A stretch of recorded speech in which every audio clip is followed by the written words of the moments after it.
సంక్రాంతి అంటే బాలకృష్ణ, బాలకృష్ణ అంటే సంక్రాంతి పండగ. ఈ సీజన్ బాలయ్యకు కలిసొచ్చినంతగా ఏ హీరోకి కూడా కలిసి రాలేదు. 2027 సంక్రాంతి రేసులో బాలయ్య కూడా ఉన్నారు. ఆయన నుండి వచ్చే పండక్కో సినిమా ఖాయం.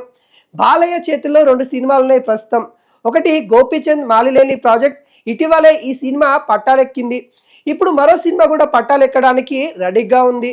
బాలయ్య నాంది ఫేమ్ విజయ్ కనకమేడల దర్శకత్వంలో మరో సినిమా సెట్ పైకి తీసుకువెళ్తున్నారు. అయితే విజయ్ సినిమానే సంక్రాంతి రేసులో నిలబెట్టాలన్నది బాలకృష్ణ ఆలోచన. ఈలోగా గోపీచంద్ మాలినేని ప్రాజెక్టుకి సంబంధించిన రెండో షెడ్యూల్ పూర్తి చేశారు. ఆ తర్వాత విజయ్ సినిమా మొదలు పెట్టాలని, దాన్ని నాన్ స్టాప్గా పూర్తి చేస్తారని, అంటే ఒకేసారి 2 సినిమాలు లాగించేస్తామన్న ఆలోచనలో ఇటు బాలయ్య ఉన్నారు. ముందు విజయ్ సినిమా, ఆ తర్వాత గోపీచంద్ సినిమా వస్తాయి. అయితే కాంబో పరంగా బాలయ్య గోపీచంద్ మాలినేని ప్రాజెక్ట్కే ఎక్కువగా క్రేజ్ ఉంది. గోపీచంద్ ఫామ్లో ఉన్నాడు. వరుస విజయాలతో దూసుకెళ్తున్నారు. పైగా బాలకృష్ణతో హిట్ కాంబో కూడా.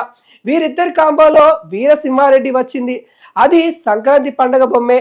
అయినప్పటికీ గోపీచంద్ సినిమా కాకుండా విజయ్ కనకమేడల ప్రాజెక్టుని సంక్రాంతి రేసులోకి తీసుకురావడం ఆశ్చర్యాన్ని కలిగిస్తుంది. ప్రస్తుతం విజయ్ సినిమాకి సంబంధించిన పోస్ట్ ప్రొడక్షన్ పనులు జరుగుతున్నాయి. త్వరలోనే ఈ కాంబో సంబంధించిన ఓ అధికార ప్రకటన రావచ్చు.